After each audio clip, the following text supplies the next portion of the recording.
नमस्कार दोस्तों, स्वागत है आप सभी का हमारे YouTube चैनल में। तो दोस्तों, आप सभी को बता दें कि अब आपके जीवन में एक बहुत ही बड़ी अग्नि परीक्षा देनी पड़ेगी। जी हाँ दोस्तों, मैं हाथ जोड़कर आप सभी से कहती हूँ, इस वीडियो को आप पूरा ज़रूर देखें। तभी आपको आपके जीवन में होने वाली उन हर एक परेशानियों से छुटकारा मिलेगी। जी हाँ दोस्तों, और आप सभी को आज तक जिन दुखों ने घर के रखा था, अब वह सब खत्म होगा दोस्तों, और आपके जीवन में सिर्फ और सिर्फ खुशियां ही खुशियां आएंगी और इन्हें कोई भी नहीं रोक सकता है। आपका जीवन में आएगा ही आएगा।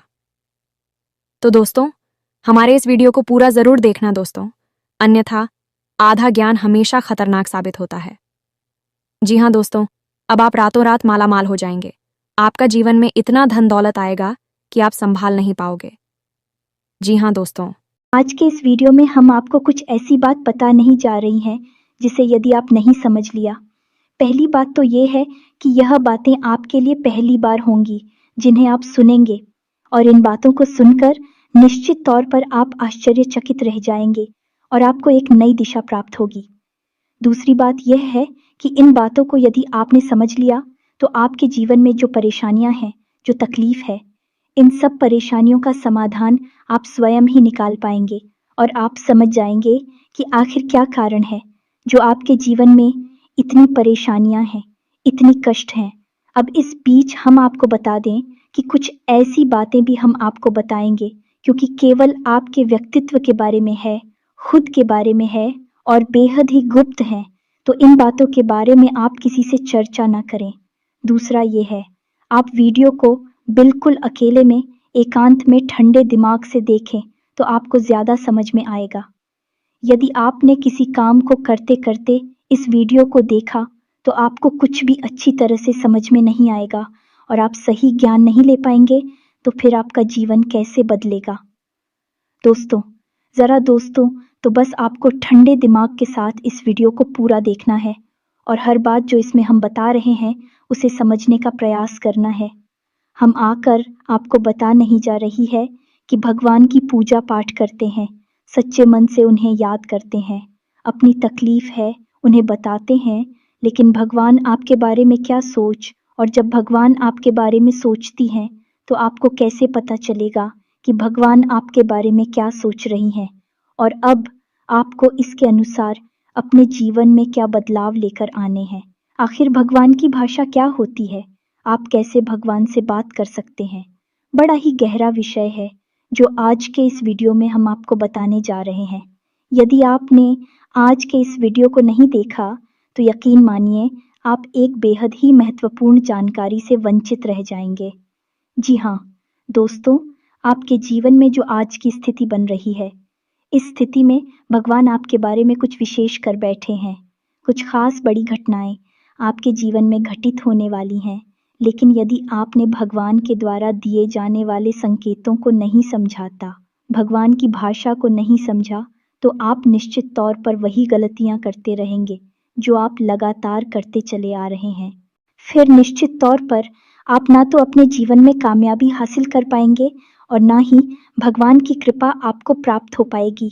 तो बस ठंडे दिमाग से आपको वीडियो पूरा देखना है और हर एक बात जो हम बता रहे हैं उसे समझने का प्रयास करना है। तो चलिए दोस्तों, बिना समय गवाएं आज के इस वीडियो को प्रारंभ करते हैं और बताते हैं कि क्या फैसला है जो भगवान ने आपके लिए लिया है और आपको इस फैसले के अनुसार अपने जीवन में कौन सी ज़रूरी बदलाव लेकर आने चाहिए।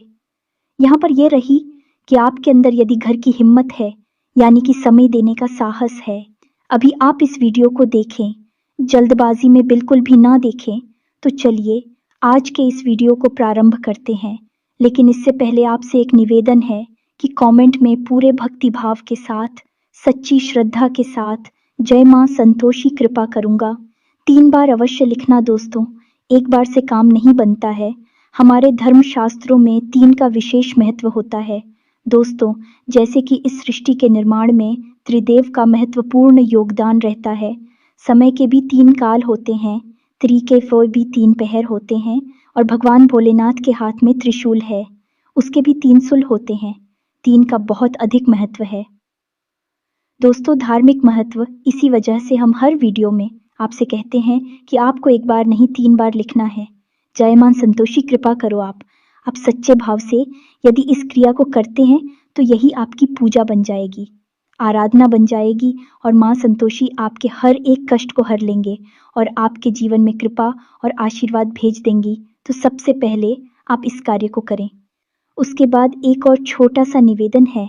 वीडियो शुरू करने से पहले हम आप सभी से एक महत्वपूर्ण बात करना चाहते हैं कि हम आप सभी के लिए अच्छे से जानकारी के लिए दिन रात मेहनत करते हैं। बहुत छानबीन करने की बात, आप सभी के लिए हम बहुत अच्छे जानकारियाँ लेकर आते हैं जो कि आप सभी के जीवन के लिए बहुत ही ज़रूरी होता है। और दोस्तों, इन सभी के लिए हम आपसे कुछ नहीं चाहते हैं, बस हम इतना चाहते कि आप हमारे चैनल को सब्सक्राइब कर लें और हमारे चैनल से जुड़ जाएं, जिनमें आपको 1 रुपया भी नहीं लगेगा। बस इतना हमारा आप सभी से हाथ जोड़कर प्रार्थना है, निवेदन है। तो हमारा भावना को ज़रूर समझिएगा और हमारे चैनल को सब्सक्राइब कीजिएगा दोस्त। इससे हमारा बहुत अधिक मनोबल बढ़ेगा और हम दुगनी मेहनत से आपके लिए ऐसे ही सूचना और ज्ञानवर्धक वीडियो लेकर आते रहेंगे। जी हाँ दोस्तों, तो चलिए सब्सक्राइब कर दीजिए, फिर आगे बढ़ते हैं। जी हाँ दोस्तों, तो चलिए शुरू करते हैं। दोस्तों, एक बात क्यों हम आपको बता दें, और ये थोड़ी सी कड़वी बात हो सकती है, शायद सुनकर आपको अच्छा ना लगे, झटका लगेगा। सबसे पहले हम आपको बता दें कि आपकी राशि के जातकों के जीवन में जो परेशानियां होती हैं, जो भी कष्ट होते हैं, उन परेशानियां कष्ट के लिए सबसे अधिक जिम्मेदार आप स्वयं ही हो। आपको लगता है ऐसा है कि कोई बाहर का इंसान का कोई अपना ही या कोई पराया इंसान आपको किसी न किसी बात से परेशान कर रहा है, या आपके जीवन में परेशानियां चल रही हैं, उतार चढ़ाव चल रहे हैं। हाँ, थोड़ा बहुत दूसरों के द्वारा निर्मित की गई परेशानियां और कष्ट होते हैं, लेकिन कई ऐसी समस्याएं हैं, कई ऐसी परेशानियां हैं जिन्हें आप स्वयं ही न्योता दे देते हैं, अपने जीवन में आमंत्रण दे देते हैं और आप अनजाने में ऐसा करते हैं। दोस्तों, आपको अपने व्यवहार पर नियंत्रण नहीं रहता है, इस वजह से आपको ऐसी परिस्थितियों का सामना करना पड़ता है। तो अब इस बात को सुनकर आपको शायद ऐसा मन में प्रश्न उठेगा कि आप मना अपने आप को परेशान क्यों करेंगे। आपके मन में ऐसी बात आ सकती है कि भाई, आप अपने आप को परेशानी में क्यों डाल देंगे, ऐसा कोई जानबूझकर करता है। तो हम आपको बता दें कि आप ऐसा निश्चित तौर पर करते हैं, तो आपके स्वभाव में कुछ बहुत बड़ी खामियां हैं, कुछ बहुत बड़ी परेशानियां हैं। इनको लेकर आप हमेशा परेशान रहते हैं, विचलित रहती हैं। यह दोस्त कौन सी है, वह परेशानियां ध्यान से सुनिए। सबसे पहली परेशानी, आप भले और बुरे लोगों के बीच कभी भी फर्क नहीं लगा पाते हैं। आप एक भावुक इंसान हैं, ये छोटी बात नहीं है, बहुत बड़ी बात है।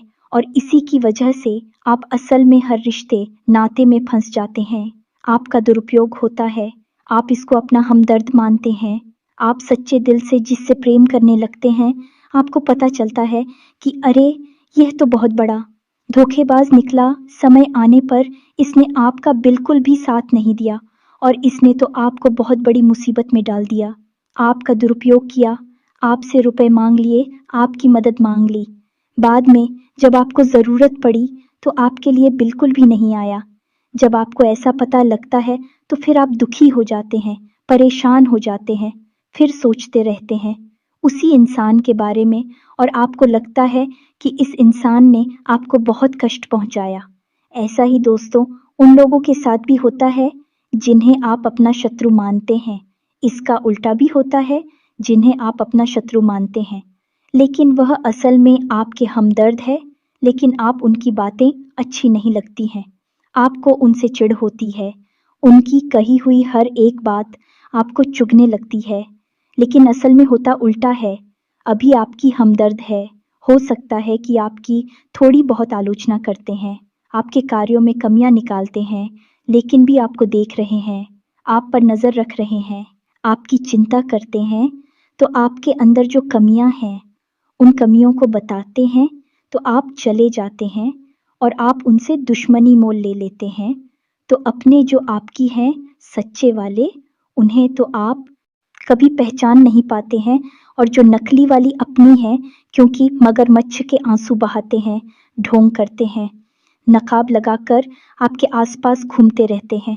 ऐसे लोगों को आप अपना समझते हैं और फिर आप परेशान होते हैं। इधर भी आपको परेशानी मिलती है और उधर भी आपको परेशानी मिलती है। तो ऐसी स्थिति में आप खुद अपनी परेशानियों के ज़िम्मेदार हुए या नहीं हुए? आप स्वयं विचार करिए।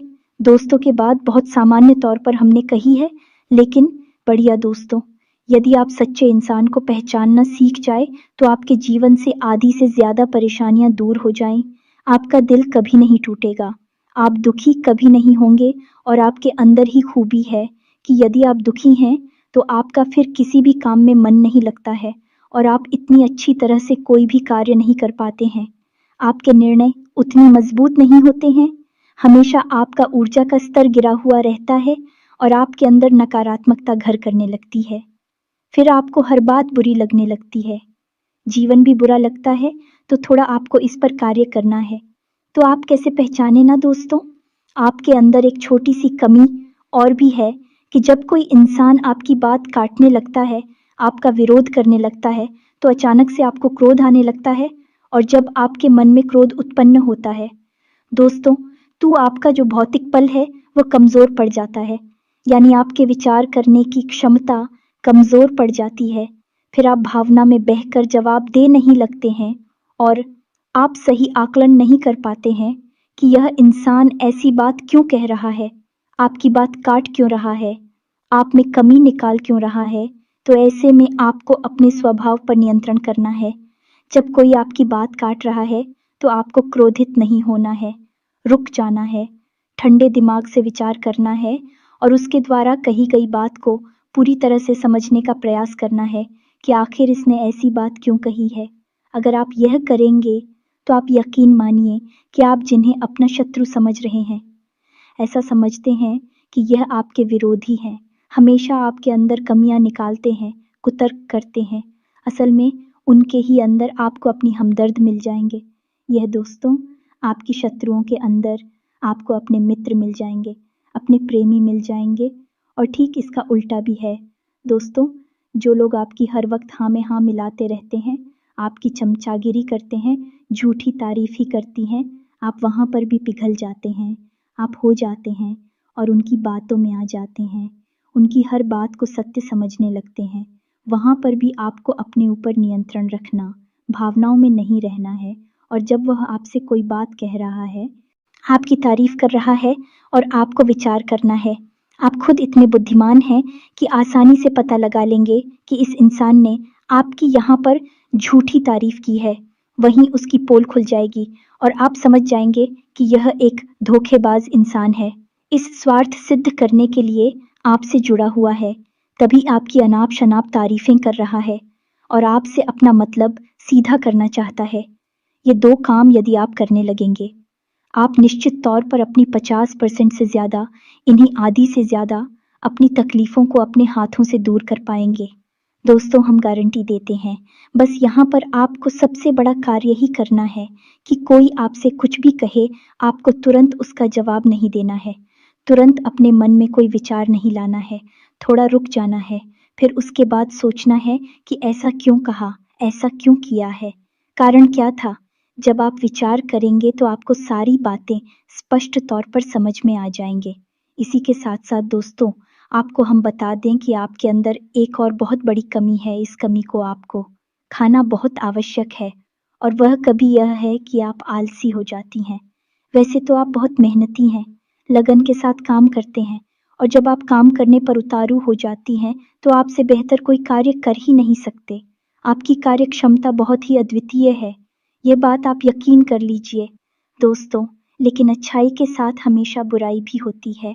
जहाँ आप ही बेहतरीन कार्य करता है, वही आपके अंदर ही खामी यह है कि यदि आप अलग करने पर आ जाएं, का रिपोर्ट डालने पर आ जाए, तो आप काम को इतना ज़्यादा टाल देते हैं, इतना ज़्यादा आलस दिखाते हैं कि फिर आप समय पर कार्य करने के लिए खड़े होते हैं। तब तक बहुत देर हो जाती है और आप कार्य में पिछड़ जाते हैं। आप याद करके देखिए दोस्त, हमारे कहने से कि आपने कई बार कार्य को इतना डाला कितना डाला कि अंत में जाकर आप उस कार्य को सही समय पर कर ही नहीं पाए और वहां पर आपको सफलता मिल गई। कई ज़रूरी से ज़रूरी कार्यों को भी आप डालने लगे हैं, आलसी हो जाते हैं। बहुत बड़ी कमी है दोस्तों, आपको यहाँ पर भी विचारशील बनना है। समझना है अपने जीवन में कौन से कार्य ज़रूरी है, उन्हें सबसे पहले करना है। उन्हें भूल कर भी आलस नहीं करना है और जो कम ज़रूरी कार्य में आप आदेश कर भी सकते हैं। दोस्तों, विचारशील बनेंगे तो ही आप इस कमी से दूर हो पाएंगे। कोई आपको नहीं बताएगा। ये बात हम बता रहे हैं क्योंकि कोई भी सीधे तौर पर आपसे दुश्मनी नहीं लेना चाहता है कि आपका क्रोध, आपका गुस्सा बहुत खतरनाक है। जी हाँ दोस्तों, और आपकी ये बहुत बड़ी कमी है कि आप सीधे तौर पर अपनी आलोचना सहन नहीं कर पाते हैं। इसलिए लोग आपको सत्य बताने से भी कटने लगते हैं। तो एक ये ज़रूरी काम है, इसको भी आपको करना है। अब सुनिए एक सबसे महत्वपूर्ण बात की। दोस्तों, आपके अंदर एक ऐसे अच्छी बात है, ये बड़ी बात नहीं है, लेकिन इसमें कहीं ना कहीं आपके जीवन में नकारात्मकता शामिल हो जाती है। तो ध्यान से सुनिए कि आपकी एक बड़ी आदत क्या है कि आपके अंदर छल कपट की भावना नहीं है। आप झूठ को सहन नहीं कर पाते हैं और अब बात सीधे तौर पर लोगों के सामने रख देते हैं, यानी सत्य का साथ देते हैं और सीधे तौर पर अपनी बात लोगों के सामने रख देते हैं।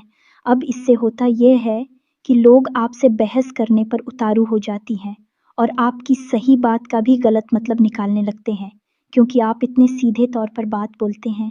घुमाने फिराने की आपकी आदत नहीं है, सीधे सीधे आप बात बोल देते हैं, फिर चाहे किसी को बुरी लगे या अच्छी लगी।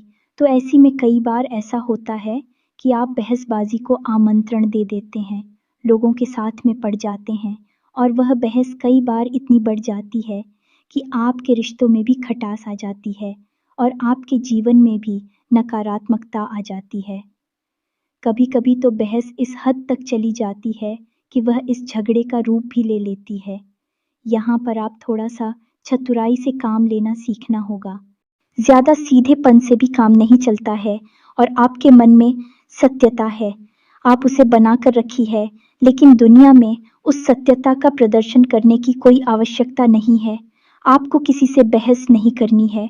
कोई झूठ बोल रहा है, गलत काम कर रहा है, उसे करने दो आप, कोई मतलब नहीं है दोस्तों। आप यदि उसे सुधारने में लग जाएंगे तो वह सुधरेगा तो नहीं, लेकिन आपके साथ पेश करेगा, झगड़ा करेगा और आपका भी जीवन, समय और दिमाग सब खराब कर देगा। तो यहाँ पर आपको थोड़ा सा सतर्क रहना है और कब लोगों से बात करते करते, चर्चा करते करते बीच में से हट जाना है, ये आपको समझना होगा। याद रखिए दोस्तों, इस जंगल में सबसे पहले पेड़ काटे जाते हैं जो एकदम सीधे होते हैं। तो थोड़ा सा तो कभी जीवन में आवश्यक है, थोड़ी सी टेढ़े मेढ़े भी बन जाइए। दोस्तों, इस समय की मांग है, दूसरों को हानि पहुंचाने के लिए नहीं, अपनी रक्षा करने के लिए। दोस्तों, यकीन मानिए, भगवान श्री कृष्ण ने भी तो मानव को यही संदेश दिया है कि जब काम सीधे तौर पर ना बने तो थोड़ा सा चतुराई का साथ देना चाहिए, चतुर बन जाना चाहिए। तो यह सारी बातें थी कि आपको कहाँ कहाँ सुधार की आवश्यकता है। वैसे तो और भी बहुत सारी बातें हैं दोस्तों, लेकिन उन सबको करने लगे तो वीडियो बहुत लंबा हो जाएगा। तो जो ज़रूरी बातें थी वो हमने आपको बता दी है। आप इन पर कार्य करिए, निश्चित तौर पर बदलाव आएंगे। अब हम आपको बता दें कि आपकी राशि चक्र की एकमात्र कैसी राशि है जो भगवान की बहुत अधिक प्रिय होती है।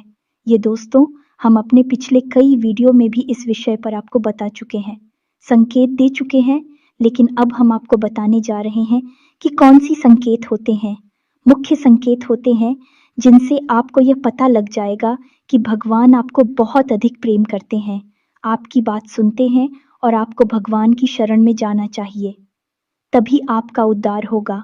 अब यहाँ पर गौर करने वाली बात यह है कि कुछ लोगों के मन में यह भी प्रश्न उठ सकता है कि किस भगवान की शरण में चले जाए।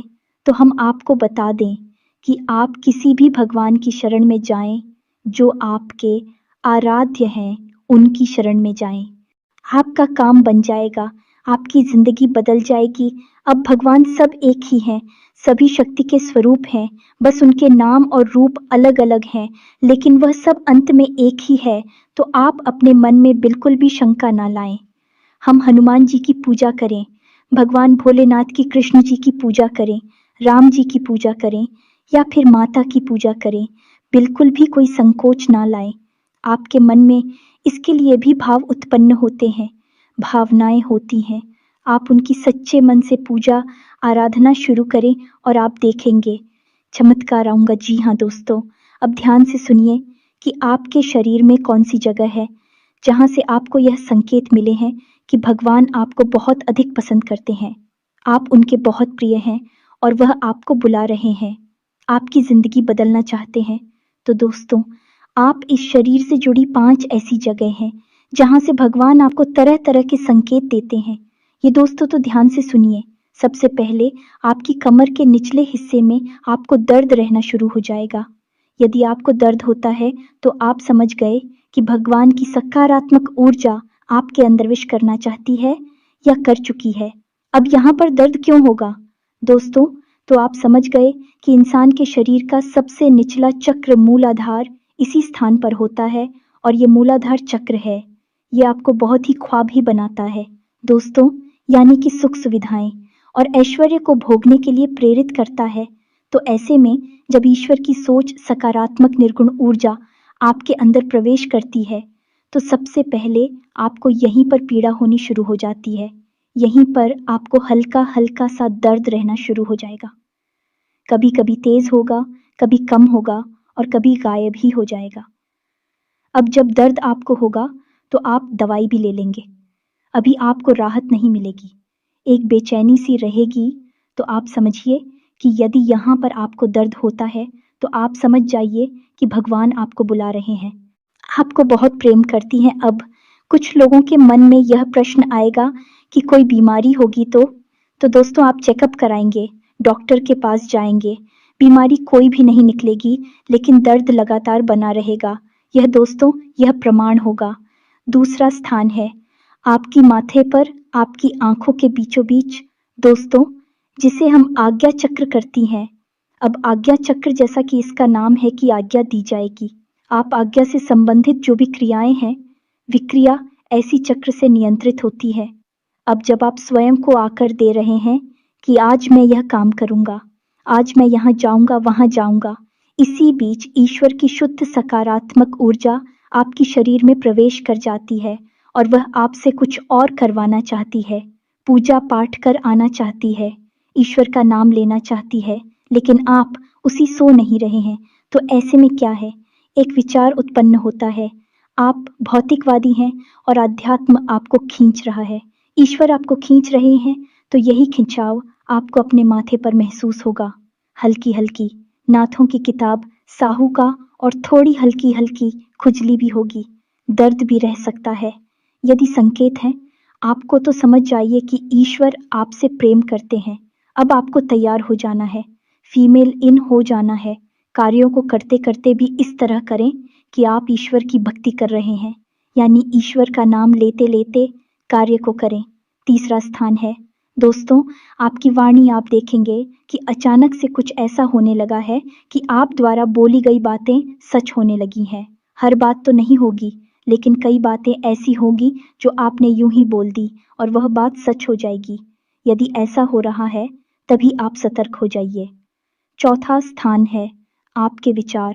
अब आपने किसी के बारे में कुछ बोला नहीं, बस मन में सोच ही लिया क्या, और वह घटना भी यदि घट जाएगा, ऐसा भी हर बार नहीं होगा, अक्सर कई बार होगा, लेकिन स्पष्ट तौर पर नहीं होगा। आपके मन में बस जरा सा विचार आएगा और वह विचार सत्य हो जाएगा। जिन दोस्तों, यह भी एक बहुत बड़ा संकेत है और आखिरी संकेत है। आप इस सपने, आपके मन में जो भी विचार चल रहे हैं, आपके मन में कोई उलझन है, तो उन विचारों का उन उलझनों से संबंधित कोई समाधान आपको सपनों के माध्यम से मिल जाएगा।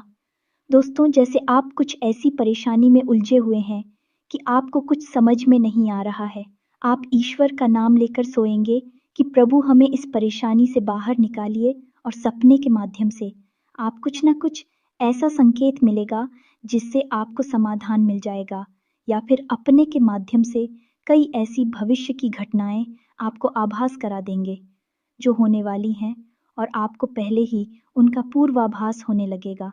ईश्वर से जुड़े हुए संकेत भी आपसे मिल सकते हैं।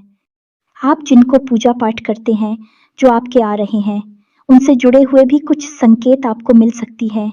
यदि ऐसा कुछ हो रहा है तो आप समझ जाइए कि यह बहुत अच्छा समय है जब आप ईश्वर से जुड़ेंगे। बस कुछ समझ में भी आ जाते हैं तो आप समझ जाइए कि अब समय आ चुका है। सर में लीन होना है, धार्मिक होना है, पूरी तरह से नकारात्मक चीज़ों को त्याग दीजिए। इसी प्रकार का व्यसन आपके जीवन में है जो अवसरवादी कोई आपको आदत लगी हुई है, उसे त्याग दीजिए। दोस्तों, अब समय आ गया है जब आपको बड़ा कदम उठाना है, ईश्वर से जुड़ना है, जो ईश्वर खुद आपको बुला रहे हैं। यदि आज आपने यह कदम नहीं उठाया तो फिर कभी मौका नहीं मिलेगा, कभी आपकी सद्गति नहीं होगी। तो अब आपको करना क्या है?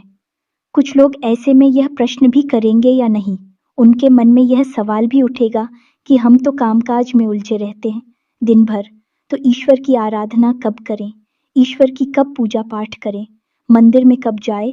तो दोस्त, हम आपको बता दें कि पूजा पाठ करने के लिए यदि आपके पास समय है तो आप करिए, जितना समय है उतना करिए। मंदिर जाने का समय है तो जाइए, सर्वोत्तम है। इधर उधर बैठकर समय खराब करने से बेहतर है कि भगवान की शरण में चाहिए। मंदिर जाइए और वहां पर भगवान की शरण में बैठी है, आपका मन बहुत सुंदर हो जाएगा। दूसरा, यदि आपके पास समय नहीं है कि आप नहीं जा पा रहे हैं, मंदिर पूजा पाठ भी नहीं कर पा रहे हैं, तो कोई बात नहीं है दोस्तों, कर्म ही पूजा है। हमारे शास्त्रों में लिखा हुआ है, तो आप कर्म को ही पूजा समझकर करिए।